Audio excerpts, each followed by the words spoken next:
Hello everyone, welcome back to my channel. Welcome back আমার একটা নতুন ব্লগে। হাই করে দাও। আর তোমাদের তো জানানোই হয়নি, এই ব্লগটা হচ্ছে 25 ডিসেম্বরে। দেখতেই পাচ্ছ সবাই চলে এসেছে আর আমরা বেরিয়েও পড়েছি। আমরা ডিসাইড করেছি এইবারে 25 ডিসেম্বরে আমরা যাব ইকো পার্কে এবং ওখানে একটা ছোট পিকনিক করব। পিকনিক বলতে আমরা বাড়ির থেকেই সমস্ত কিছু আর কি করে নিয়ে যাব, ওখানে গিয়ে খাবো, ঘুরবো, ফিরবো, এনজয় করব। এই হচ্ছে সিম্পল পিকনিক।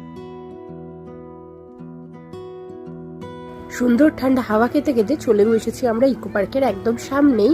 আর ওইদিকে গেছে, দেখতেই পাচ্ছ বর্মশাই হেলমেট গুলো জমা দেওয়ার জন্য। দাও, ওর হাতে দিয়ে দাও, ওর হাতে দিয়ে দাও দুটো।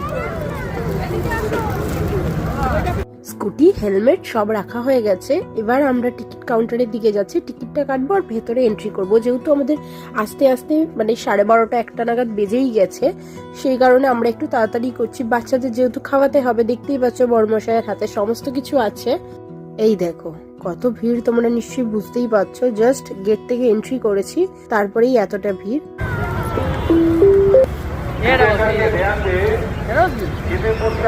এই দিকটা বসো, এখানটা বসো।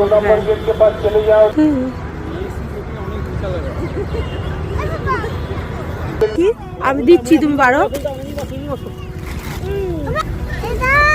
ও একটা দিয়ে দাও, আরেকটা দেখো। দেখতেই পাচ্ছ আমি বাড়ির থেকে সমস্ত কিছুই করে নিয়ে এসেছি। সিম্পল বললামই তোমাদেরকে, চিকেন আর ভাত, আর আমি সালাড নিয়ে গেছিলাম, আর আমার বরের বন্ধুরা নিয়ে গিয়েছিল রুটি।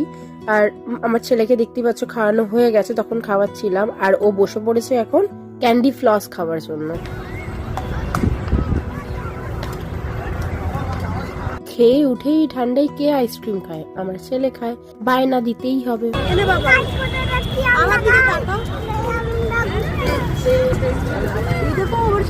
দেখো গাইজ, আমরা ঘুরতে এসেছি।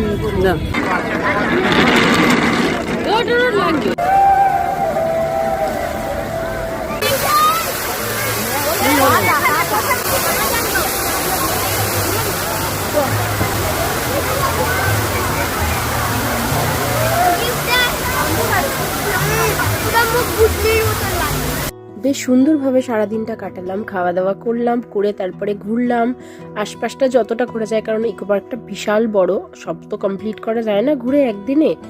যতটা পারলাম ঘুরলাম, এখন বাড়ি ফেরার পালা। যদি আজকের ব্লগটা তোমাদের ভালো লাগে তাহলে অবশ্যই আমার চ্যানেলটা সাবস্ক্রাইব করবে। বাই।